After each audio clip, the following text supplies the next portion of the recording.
여기에 이강인 선수가 우상인 선수를 언급하며 화제입니다. 축구 선수 이강인이 우상을 언급했는데요. 이강인의 득점은 축구 국가대표팀의 승리를 부릅니다. 이강인은 싱가포르 원정 경기에서 멀티골을 터뜨리며 7대0 대승에 앞장섰습니다. 11일 서울 월드컵 경기장에서 열릴 중국과 최종전에서도 그의 발끝에 기대를 걸 만한데요. 두 골 모두 출중한 개인 능력이 뒷받침됐습니다.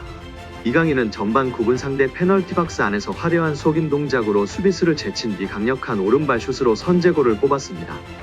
이어 후반 9분 주민기의 패스를 받아 상대 골키퍼를 앞에 두고 또 한 번 강한 슛으로 골망을 흔들었습니다. 후반 12분 벤치로 돌아간 그는 경기 내내 한 수 위에 실력을 과시했습니다. 대표팀에서 이강인의 존재감은 나날이 커지고 있다. 2019년 폴란드 20세 이하 월드컵에서 준우승을 거두며 대회 골든볼 최우수 선수를 수상한 그는 18세 A 대표팀으로 월반했습니다. 2022 카타르 월드컵에서도 맹활약했습니다. 세계 무대까지 경험한 그는 지난해 여름 마요르카를 떠나 프랑스 최고 명문 파리 생제르맹으로 이적하며 탄탄대로를 열었습니다. 커리어는 꾸준히 우상향 그래프를 그렸으나 정작 대표팀 데뷔골이 나오기까지는 시간이 꽤 걸렸는데요. 그러나 조급해하지 않았습니다. 이강인은 15번째 A매치였던 지난해 10월 튀니지와 홈경기에서 날카로운 왼발 프리킥으로 A매치 마수거리 골을 신고했고 이날 여세를 몰아 1골을 추가하며 4대0 완승을 이끌었습니다. 물골을 트자 이강인의 득점 감각은 더욱 매서워졌습니다. 2023 카타르 아시안컵에선 3골 1도움으로 팀 내 최고 득점자가 됐습니다. 올해만 A매치에서 5골을 넣으며 대표팀의 또 다른 해결사로 자리 잡았습니다. 올해 최다골을 기록 중인 7골의 손흥민 다음으로 많은 골입니다. 이강인의 골은 대표팀의 승리 공식과 다름없습니다. A매치 28경기에서 9골을 기록 중인데 그가 골을 뽑은 6경기에서 한국의 전적은 5승 1무입니다. 또 해당 6경기 중 무려 3경기에서 이강인의 골로 승부가 결정됐습니다. 팀을 위기에서 구해내는 클러치 능력까지 갖췄다는 의미입니다. A매치 득점 페이스 역시 현역 선수들 중 이강인이 가장 빠른데요. 현재 대표팀에서 뛰고 있는 선수들 중 그를 제외하고 데뷔 전부터 28경기 동안 가장 많은 득점을 올린 선수는 손흥민입니다. 이강인이 지금의 기세를 이어간다면 A매치 경험이 풍부해질 무렵에는 대표팀 역대 최다골 기록까지 노려볼 만합니다. 여기에 이강인 선수가 우상인 선수를 언급하며 화제입니다. 축구 선수 이강인이 우상을 언급했는데요. 이강인은 우상인 선수로 마라도나를 꼽으며 화제가 되고 있습니다. 그는 마라도나 선수의 플레이나 영상을 너무 많이 봐가지고 항상 우상으로 생각하고 항상 그 선수처럼 플레이하고 싶다는 생각이 있었던 것 같다. 너무 많은 선수분들이 있지만 그래도 저는 어렸을 때부터 항상 마라도나가 제 우상이었기 때문에 저에게는 제일 큰 영향을 준 레전드 축구 선수이지 않나 생각한다 라고 밝혔습니다. 이를 통해 많은 축구 전문가들이 메시의 드리블과 이강인의 드리블이 닮았다고 이야기하는 공통분모가 바로 마라도나라고 입을 모으고 있는데요. 어린 시절 이강인의 아버지는 마라도나의 팬이었다고 알려져 있습니다. 자연스럽게 마라도나의 영상을 봐왔고 익숙했다고 전했는데요.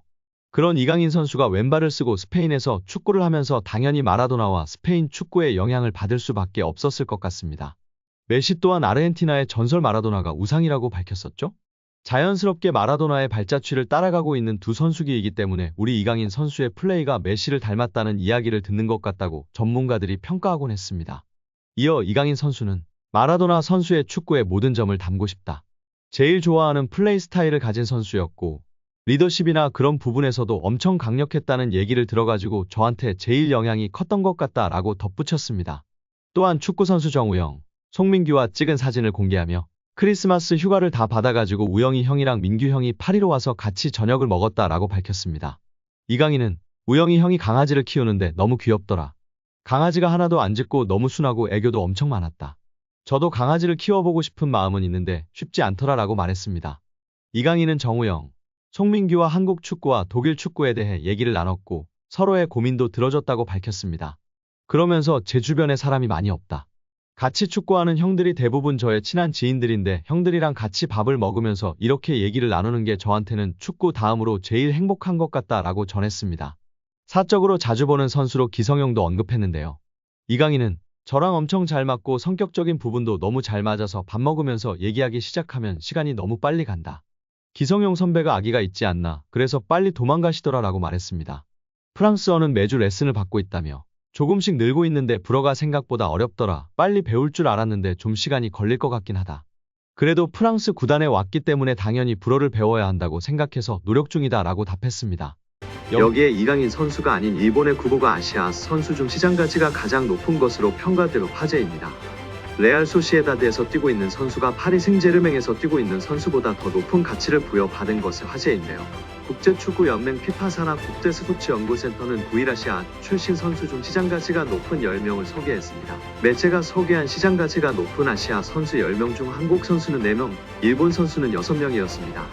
매체는 일본의 구보의 시장 가치를 9,200만 유로 약 1,366억 원로 책정해 아시아 선수 중 몸가치 가장 높은 선수로 소개했습니다. 구보는 지난 2022년도 시즌부터 레알 소시에다드에서 활약하고 있는 가운데 2023년도 프리메라리가에서 30경기에 출전해 7골을 터뜨리는 활약을 펼쳤습니다. 구보에 이어 이강인이 시장가치 4,970만 유로 약 738억 원로 아시아 선수 중 두 번째로 시장가치가 높았습니다.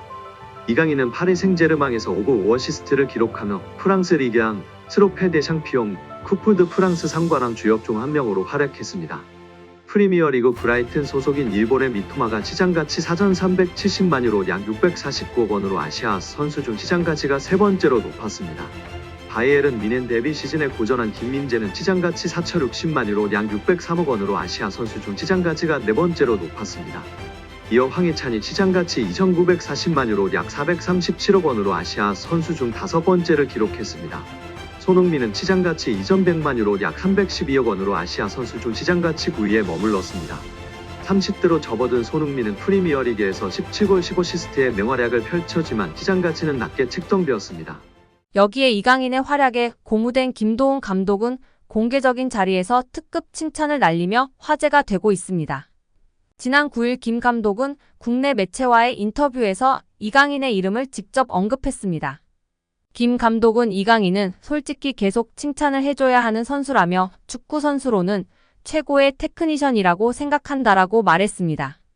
이어 오른발, 왼발 가리지 않고 모든 플레이가 탁월하다라며 메시가 뛰는 모습을 보는 것만으로도 영광이라고 느낀 적이 있는데 이강인 그리고 손흥민 역시 동시대에 볼 수 있다는 게 자랑스럽다라고 덧붙였습니다. 그러면서 이강인이 마음적으로 힘든 부분이 많았기에 우리가 그를 보호하고 보듬어줘야 한다라고 강조하며 팬들의 공감과 지지를 받고 있습니다. 한편 북중미 월드컵 아시아 3차 예선은 9월부터 열리는데요.